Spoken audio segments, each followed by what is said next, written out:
की गंगा कैसेट की प्रस्तुति। पीला बूढ़ा मुरही कहिया ना भैया चुरलाई कहिया बनेबै।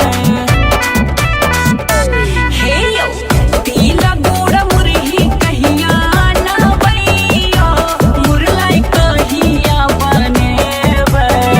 पीला संक्रांत एलै पिया कहिया चूरा कुटेबै। पीला संक्रांत एलै पिया कहिया चूरा कुटेबै।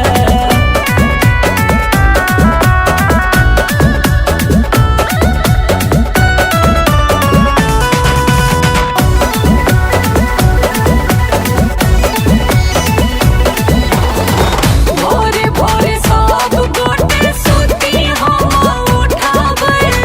पोखर में सब प्राणी डुबकी लगेबै।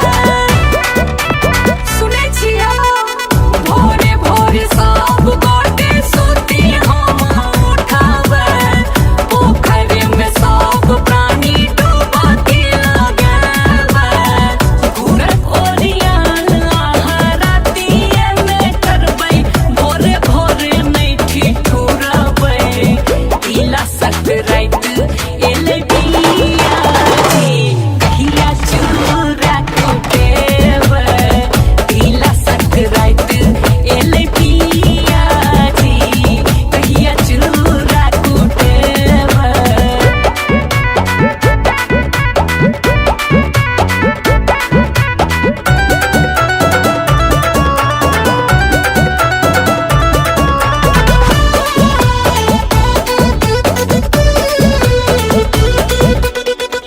धिया पुता सबके तिल चढ़ुएबै। हेतै बुढ़ारी तऽ सेवा करेबै। बुझलियै यो धिया पुता सबके तिल चढ़ुएबै। हेतै बुढ़ारी तऽ सेवा करेबै। नवका मटकुरी में दही पौर लेबै। भोरे चूड़ा दही खेबै। पीला संक्रांत एलै पिया कहिया चूड़ा कुटेबै। पीला संक्रांत एलै पिया कहिया चूड़ा कुटेबै।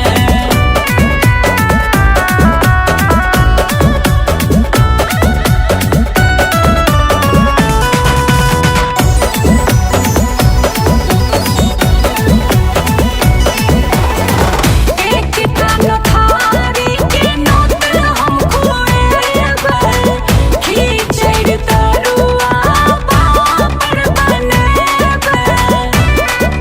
बुझलियै यो एक कानो थारी के नोत हम खुएबै।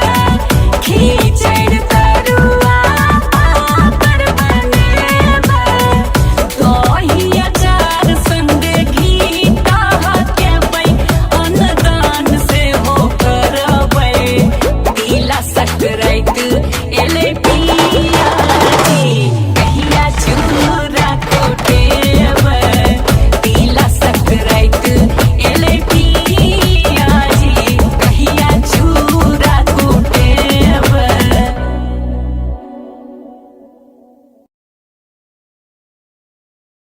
हमारे इस चैनल मिथिला जंक्शन को लाल बटन दबाकर सब्सक्राइब करें व घंटी के निशान का बटन दबाएं ताकि सभी नए वीडियो आप तक तुरंत पहुंचे बिल्कुल मुफ्त।